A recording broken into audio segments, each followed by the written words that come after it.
আজকে আমাদের রান্না রুই মাছের ঝোল।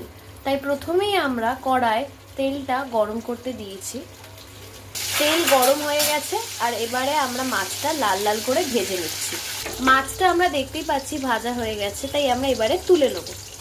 রুই মাছের ঝোলের জন্য আমাদের ইনগ্রিডিয়েন্টস: জিরে ফোড়নের জন্য, কুচনো পেঁয়াজ, টমেটো, জিরে ধনে গুঁড়ো, নুন, হলুদ গুঁড়ো, লঙ্কা গুঁড়ো, আদা রসুনের পেস্ট এবং ভাজা দুটি রুই মাছ।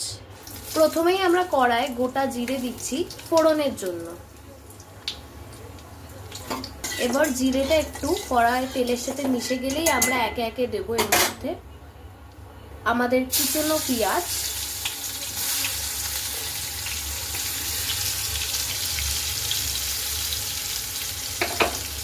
পেঁয়াজটা এবার আমরা লাল লাল করে একটু ভেজে নেব। পেঁয়াজটা লাল লাল করে ভাজা হয়ে গেছে, এবার আমরা দিচ্ছি আগে থেকে সিদ্ধ করে ডুমো ডুমো করে কেটে রাখা আলু। আলুর সাথে পেঁয়াজটা আমরা ভালো করে ভাজা ভাজা করে নেব, তারপর অ্যাড করব বাকি মশলাগুলো। এবার টেস্টের জন্য আমরা একটুখানি কড়াইশুঁটি অ্যাড করছি, এটা অপশনাল। আলুটা ভাজা হয়ে গেছে, এবার আমরা অ্যাড করব টমেটো কুচি করে রাখা, যেটা আগে থেকেই দেব পরিমাণ মতো লবণ, আদা রসুনের পেস্ট, দেব হলুদ গুঁড়ো, দেব লঙ্কা গুঁড়ো আর ধনে জিরে গুঁড়ো।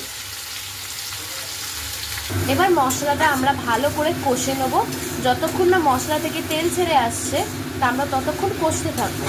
এবার আমরা দেখতেই পাচ্ছি মশলা থেকে তেল ছেড়ে এসছে, এবার আমরা একটুখানি জল অ্যাড করে দিচ্ছি জল পরিমাণ মতো। এবার একে একে আমরা অ্যাড করব এর মধ্যে আগে থেকে লাল করে ভেজে রাখা রুই মাছের পিসগুলি। আপনারা দেখতেই পাচ্ছেন মাছটা ভালো করে ঝোলের সাথে মিশে ফুটে গেছে, এবার আমরা নামিয়ে দেবো।